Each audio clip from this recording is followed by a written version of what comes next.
జ్ఞాన వినాయక చవితి.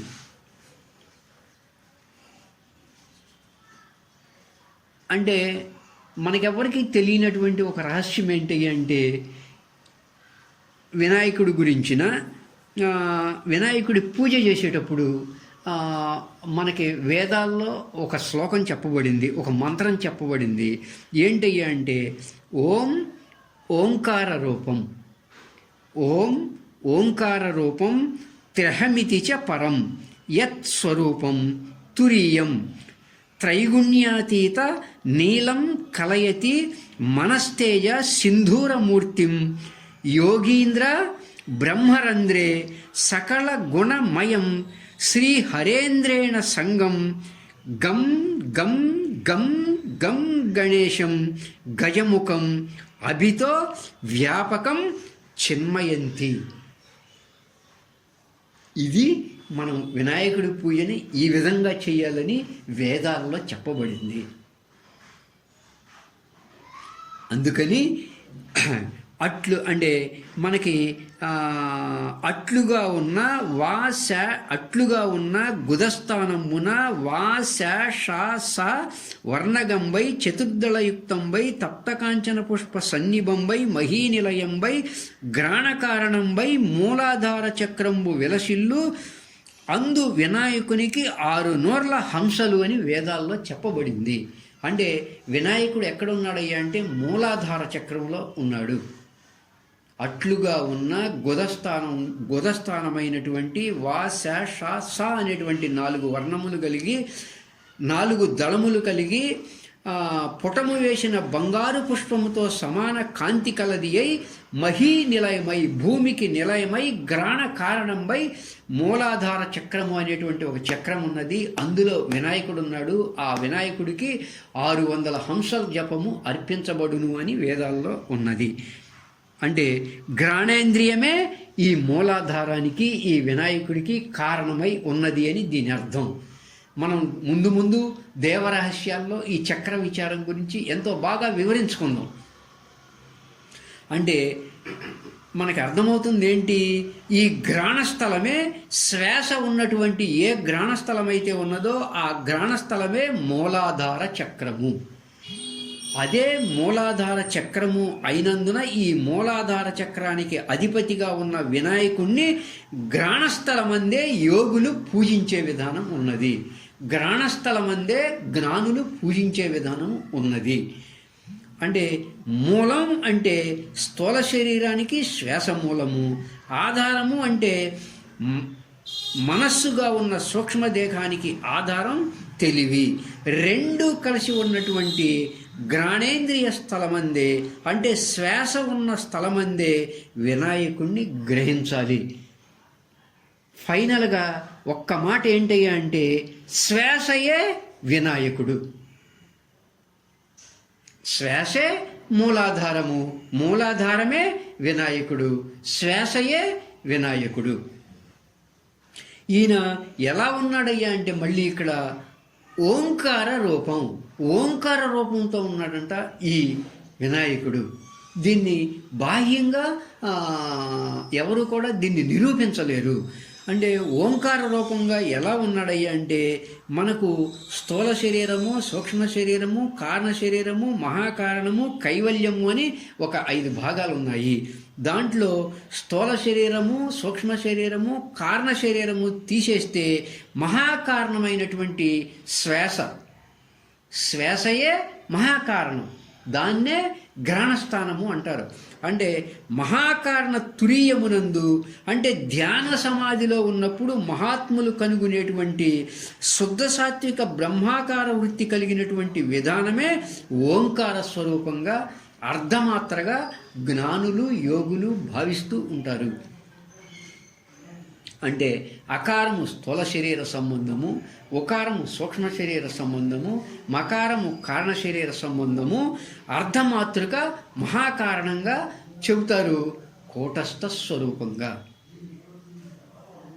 కాబట్టి మహాకారణ శ్వాసయే మూలాధారము, అక్కడే వినాయకుడిని చెప్తారు. అంతేగాని మూలాధారము అంటే శరీరములోని ఏ భాగము కూడా కాదు. ఏమండి ఆ విధంగా ఉన్న వినాయకుని స్వరూపం ఏమిటయ్యా అంటే యత్ స్వరూపం తురీయం అన్నారు. తురీయం అంటే 4వ అనుభవము, తురీయం అంటారు. లోకంలో ఎక్కువ మందికి 3 అనుభవాలే ఉంటాయి. స్థూలదేహంతో సంబంధం పడి జాగ్రత్త అవస్థను అనుభూతి పొందుతారు. సూక్ష్మదేహంతో సంబంధం పడి స్వప్నావస్థను అనుభూతి పొందుతారు. కారణదేహంతో సంబంధం పడి సుషుప్తావస్థను అనుభూతి పొందుతూ ఉంటారు. కానీ మహాకారణమైనటువంటి శ్వాసతో సంబంధం పడి 4వదైనటువంటి సమాధి అనుభవం కోసం ఎవ్వరము ప్రయత్నించటం లేదు. 4వదేమో ప్రయత్నాధీనమై ఉన్నది.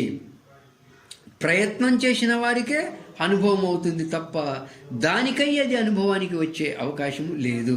మిగతా 3 అనుభవానికి వస్తాయి. జాగ్రత్త అవస్థ అనుభవంలోకి వస్తుంది, స్వప్నావస్థ అనుభవంలోకి వస్తుంది, సుషుప్తావస్థ అనుభవంలోకి వస్తుంది. ఎవరైతే నాకు మోక్షం కావాలి అనేటువంటి అపేక్ష ఎవరికైతే కలుగుతుందో వారు మాత్రమే ఈ శ్వాస ఉన్నటువంటి విఘ్నేశ్వర స్థానంలోకి ప్రవేశించే అవకాశం కలిగి ఉంటారు. అట్లా కాకుండా మరలా జన్మ పొందాలి అనేటువంటి వారే పై జాగ్రత్త అవస్థ, స్వప్నావస్థ, సుషుప్తావస్థ అనేటువంటి 3 అనుభవాల్లోనే ఉంటారు.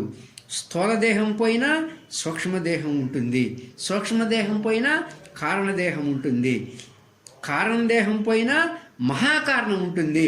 మహాకారణమైనటువంటి శ్వాస పోయిందా అంటే స్థూలదేహం ఉండదు, సూక్ష్మదేహం ఉండదు, కారణదేహం ఉండదు. అంటే మహాకారణ తురియ సమాధి అనుభవం కలిగింది అంటే మాత్రం అజ్ఞానము అంతరిస్తుంది. అజ్ఞానమే కారణ శరీరం, కర్మవాసనలు అంతరిస్తాయి. కాబట్టి మరలా జన్మకు వచ్చే విధానం ఉండదు. జన్మలు వద్దు అనుకునేటువంటి వారు మాత్రమే ఈ మహాకారణంలో ప్రవేశించే అవకాశం ఉంటుంది. మోక్షమును పొందాలి అనే అభిప్రాయం ఎవరికి ఉంటుందో వారు మాత్రమే శ్వాస యొక్క ఆశ్రయము ద్వారా లోపల ఉన్నటువంటి ఓంకార స్వరూపుడై తురీయ రూపుడై ఉన్నటువంటి వినాయకుణ్ణి ఆరాధించి సమస్త విఘ్నాలను తొలగింపజేసుకొని అజ్ఞానాన్ని కూడా తొలగింపజేసుకొని బ్రహ్మైక్య భావనలో పృథివీ స్థాన వినాయకుడు సహకరించేవాడుగా ఉన్నాడు. కాబట్టి ఈ గ్రహణస్థలం ఉన్నటువంటి శ్వాస అనేటువంటి వినాయకుడిని యత్ స్వరూపం తురీయం అన్నారు. త్రిమాత్రం అర్ధమాత్రం చ ప్రణవస్య విశేషత అని చెప్పబడింది గీతా మహత్యంలో. అంటే 3 మాత్రలు అర్ధమాత్ర కలసి ఓంకారము అన్నారు.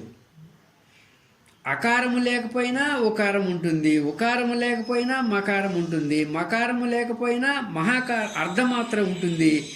అర్ధమాత్ర లేకపోయింది అంటే అకారము ఉండదు, ఉకారము ఉండదు, మకారము ఉండదు. అర్ధమాత్రయే శ్వాసగా మార్పు చెంది వీటికి ఆధారమై ఉంటుంది. కాబట్టి అవి లేకపోయినా ఇది ఉంటుంది, ఇది లేకపోతే అవి ఉండవు. ఇట్టి ఓంకారమందు వినాయకుడు తురీయ రూపంలో ఉన్నాడు అని అర్థం. త్రైగుణ్యాతీతం నీలం, అట్టి మహాకారణ ఓంకారము త్రిగుణాతీతమై ఉన్నది. అకారము సాత్వికమందు, ఉకారము రజోగుణమందు, మకారము తమోగుణమందు చెప్పారు. మహాకారణమైనటువంటి ధ్యానములోకి ప్రవేశించావు అంటే అక్కడ గుణాతీత స్థితి. స్థూలంలో ఉన్న సత్వగుణం ఉంటుంది, సూక్ష్మదేహంలో ఉన్న రజోగుణం ఉంటుంది, నిద్రలో అజ్ఞానంలో ఉన్న తమో గుణాలు ఉంటాయి. మహాకారణ సంబంధంలో ఉన్నావు అంటే శ్వాసపై మనసుంచుట అనేటువంటి ధ్యానంలో ఉన్నావు అంటే ఈ 3 గుణాలు లయమైపోయేటువంటి త్రిగుణాతీత స్థితిని పొందే అవకాశం ఉంటుంది. కాబట్టి అక్కడ త్రైగుణ్యాతీతం అన్నారు. అంటే మహాకారణమును ఆశ్రయించకుండగా, అంటే శ్వాసను ఆశ్రయించకుండగా 3 గుణాలను దాటే అవకాశం లేదు. మహాకారణాన్ని ఆశ్రయించకపోతే స్థూల శరీరము జాగ్రత్తావస్థ, సూక్ష్మదేహము స్వప్నావస్థ, కారణదేహము సుషుప్తావస్థ, ఈ 3 అవస్థల్లోనే ఉంటాం. జీవితంలో ఆల్రెడీ మనం చేస్తున్నది అదే పని. 3 గుణాలు అంటని స్థలం వినాయకుడు ఉన్నటువంటి మహాకారణ శ్వాస ఉన్న స్థలము. అలా మనః తేజ సింధూరమూర్తి, మనసును ప్రకాశముగా చేసుకునేటువంటి విధానం కూడా ఇక్కడే ఉన్నది. యోగీంద్ర బ్రహ్మరంధ్రే అంటే బ్రహ్మరంధ్రము అంటే సుషుమ్నాయే మోక్షద్వారము. ఋషీశ్వరులు సమస్త కల్మషాలని క్షీణింపజేసుకుని బ్రహ్మ నిర్మాణమును పొందుతున్నారు దీని ద్వారానే, బ్రహ్మరంధ్రము ద్వారానే. అంటే మహాకారణమందున్నటువంటి వినాయకుణ్ణి ఆశ్రయము పొందిన వారై నివృత్తి మార్గములో పయనించి ఆ బ్రహ్మము యొక్క స్థానాన్ని పొందే విధానములో ఉన్నారు. కాబట్టి యోగీంద్రులైన వారందరూ కూడా ఆ బ్రహ్మరంధ్రములోకి ప్రవేశిస్తూ ఉన్నారు. యోగీంద్రులు ఎప్పుడవుతారు? శ్వాస అనేటువంటి వినాయకుడిని ఆశ్రయిస్తేనే యోగీంద్రులు అవుతారు. యోగీంద్రులైన వారందరూ బ్రహ్మరంధ్రంలోకి ప్రవేశిస్తారు. వినాయకుడిని ఆరాధించిన వారందరూ జ్ఞానపరమైనటువంటి వినాయకుడిని బ్రహ్మరంధ్రంలోకి ప్రవేశిస్తారు. నువ్వు తురీయాన్ని పొందాలన్నా, గుణాతీత స్థితిని పొందాలన్నా, మనసును శుద్ధం చేసుకునే స్థితిని పొందాలన్నా ఈ మహాకారణము నుండి అంటే బ్రహ్మరంధ్రములకి మహాకారణ అంటే వినాయకుడి నుంచే బ్రహ్మరంధ్రములోకి ప్రవేశించే అవకాశము కలుగుతుంది. అదే మోక్షద్వారము. ఈ శ్వాస ఉన్నటువంటి ఈ వినాయకుడు ఉన్నటువంటి స్థలమే మోక్షద్వారము. అందుకే ముక్కులోన గాలి ముక్తికి త్రోవర విశ్వదాభిరామ వినురమేమ అని ఒక్క వాక్యంలో నిక్కచ్చిగా చెప్పేశారు వేమన. అంటే మహాకారణ అర్ధమాత్రలో ఉన్నంత వరకు పరబ్రహ్మము, అర్ధమాత్ర కూడా లయమైందా అది పరం బ్రహ్మము. సుషుమ్నాయే బ్రహ్మరంధ్రము, అది మోక్షద్వారము, కైవల్య మార్గం. యోగి ఎవరు? శ్వాస యొక్క ఆశ్రయంలో ఉంటే యోగి, ఇంద్రియముల యొక్క ఆశ్రయంలో ఉంటే భోగి. శ్వాస యొక్క ఆశ్రయంలో ఉన్న యోగీంద్రులకు మాత్రమే సుషుమ్నా ద్వారములోకి ప్రవేశించే అవకాశం ఉంది. అంటే విఘ్నేశ్వరుని జ్ఞాన విఘ్నేశ్వరుని ఆశ్రయంలో ఉన్న యోగీంద్రులకు మాత్రమే సుషుమ్నా ద్వారములోకి ప్రవేశించే అవకాశం ఉన్నది. ఆ విధంగా ఎవరైతే సుషుమ్న బ్రహ్మరంధ్రంలోకి ప్రవేశించు యోగీంద్రులు ఉన్నారో వారికి అవిద్య యొక్క గుణాలన్నీ పోతాయి, అజ్ఞానం యొక్క గుణాలన్నీ పోతాయి, శుద్ధ సాత్విక గుణం ఏర్పడుతుంది. అందువల్ల దైవీ సంపద గుణాలు వాటంతట అవే చేరిపోతాయి. అందుకని ఈ వినాయకుడిని సకల గుణమయం శ్రీ హరేంద్ర సంఘం అంటే అదే.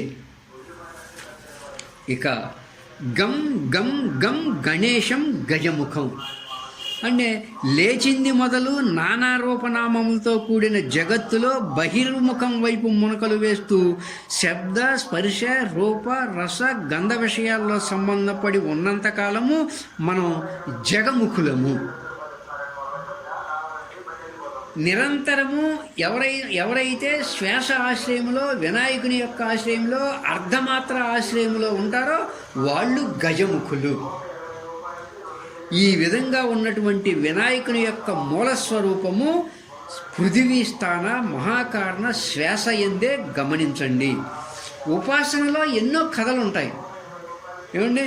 జ్ఞానపరంగా ఇది మహాత్ముల యొక్క బోధ. మహాకారణములో మాత్రమే అంటే శ్వాస ఉన్నటువంటి స్థలములో మాత్రమే ఉన్నాడు వినాయకుడు. శ్వాసయే వినాయకుడు, ఇంకెక్కడ కూడా భావించరాదు. మహాకారణమే శ్వాస మార్గమే మోక్ష ద్వారము. అందుకే బ్రహ్మాండే మధ్యమస్థానే ఆత్మానం సువిచింతయేత్ అన్నారు.